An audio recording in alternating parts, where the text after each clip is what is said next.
안녕하세요. 지식개요 한류를 꿈꿔라의 김성윤입니다. 오늘의 주제는 군중이 이미지적 사고를 하는 이유에 대한 것입니다. 르봉은 군중이 이성적 추론을 제대로 하지 못한다고 말합니다. 다음은 르봉의 말입니다. 군중은 이성적으로 추론하지 않으며 이성적 추론에 영향을 받지도 않는다고 단정 지을 수는 없다. 그러나 군중이 연상하는 사상들 사이에는 표면적인 유사성이나 연속성이 있을 뿐이다. 외적으로 유사한 관계가 있다는 이유만으로 다른 것들을 짝짓고 특수한 사례를 성급히 일반화하는 경향은 군중의 추론 방식에서 두드러진 특징이다. 군중은 논리적 증명 과정을 전혀 이해하지 못한다. 군중은 이성적으로 정확히 추론할 능력이 없기 때문에 비판 정신을 갖는다거나 진위를 변별할 수 없으므로 어떤 것에 대해서도 정확히 판단하지 못한다는 말을 굳이 덧붙일 필요는 없을 것이다. 군중은 강요된 판단만 받아들일 뿐이고 토론을 거쳐서 채택된 판단은 절대 받아들이지 않는다. 그래서 한국이건 미국이건 대선 토론의 영향력은 누가 대통령이 되는가가 유권자의 삶에 미치는 실질적인 영향력에 훨씬 미치지 못하는 것을 부인하기 힘듭니다. 물론 국내외 정치, 경제 및 사회에 대한 폭넓은 지식을 요하는 대선 토론의 특성을 감안해도 이는 부인할 수 없습니다. 게다가 자신의 집에서 TV를 시청하는 공중, 퍼블릭인 유권자들은 한 곳에 모여 몸과 소리가 어우러진 군중보다 훨씬 개인의식이 뚜렷함에도 이 지경입니다. 하물며 군중은 말할 것도 없습니다. 군중이 이성적인 추론을 하지 않는 데에 이미지가 커다란 영향을 미치고 있습니다. 이미지란 국어사전에 두 가지로 정의됩니다. 하나는 획득된 현상이 마음속에서 재생된 것이고 다른 하나는 어떤 사람이나 사물로부터 받는 느낌이라는 것입니다. 이미지란 이렇듯 감각과 감정에 가깝습니다. 사람들은 다양한 사례들을 분석 종합한 그래서 훨씬 실수가 적은 관객끼리는 논증 방식보다 하나의 사례여서 믿을 수 없는 관객끼리에 불과한 이야기에 더 열광합니다.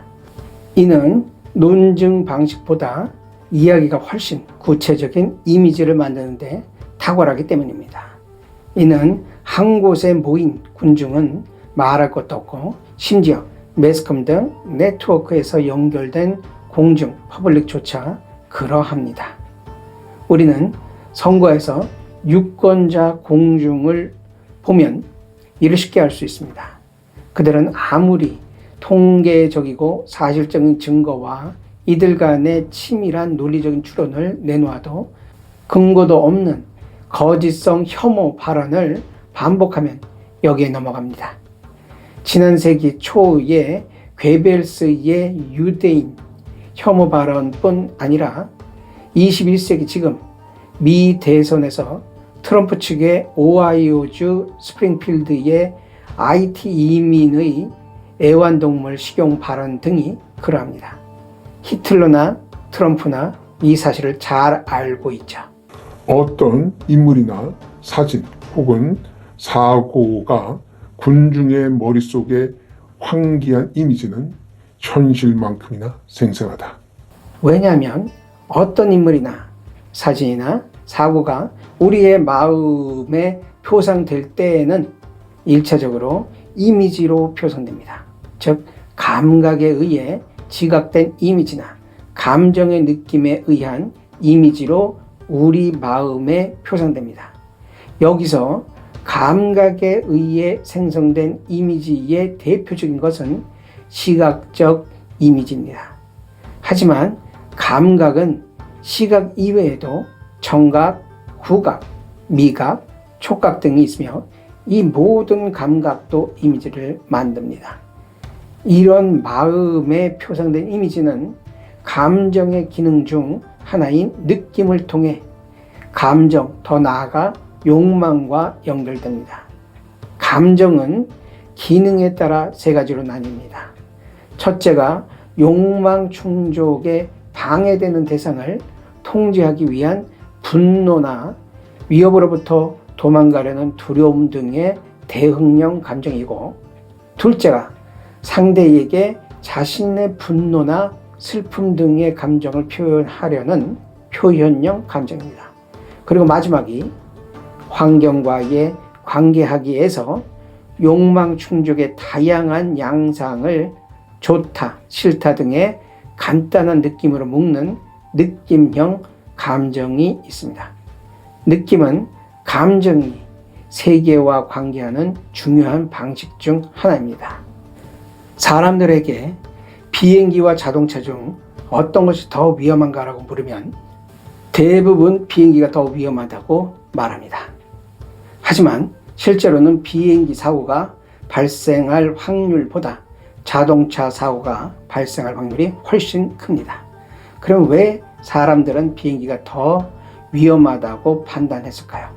이는 신문이나 방송 등의 뉴스에서 자동차 사고는 너무 흔해서 웬만큼 큰 대형 사고가 아닌 이상 보도되지 않는 반면 비행기 사고는 아주 드물지만 한 번 일어나면 많은 사람들이 저 높은 공중에서 떨어진다는 극적인 이미지로 인해 사람들의 관심을 더 끌 만큼 강렬해서 뉴스의 가치가 있기 때문입니다.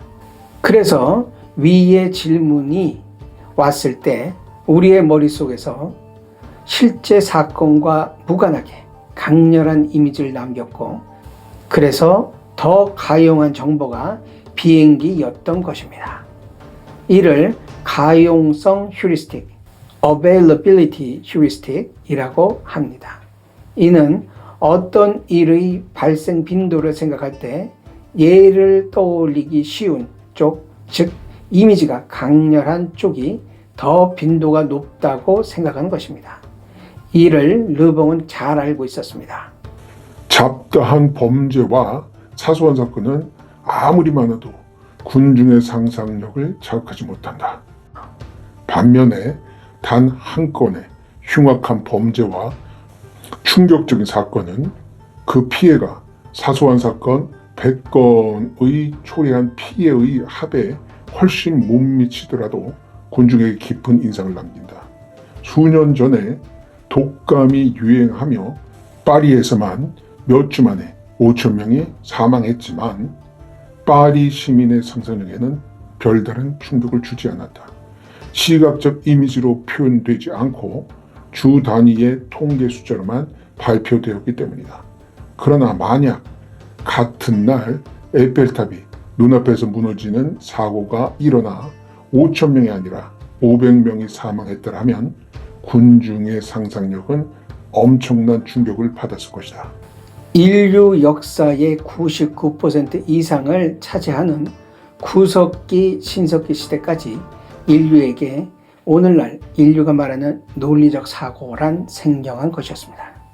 이 먼 조상 인류에게 논리가 없었다는 것은 아닙니다. 논리가 있다 해도 이는 이미지의 연결을 통한 논리였지 개념적 인과관계는 아니었습니다.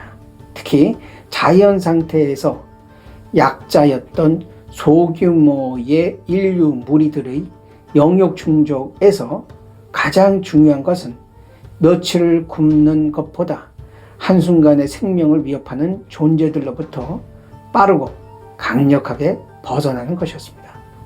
아무리 많은 먹이를 찾는 방법 등 다양한 영역 충족 과정을 안다고 해도 한순간에 이 모든 것이 물거품이 될 수 있기에 무엇보다 이런 순간적 위협에 순간적 폭발력으로 대처하는 것이 중요했습니다.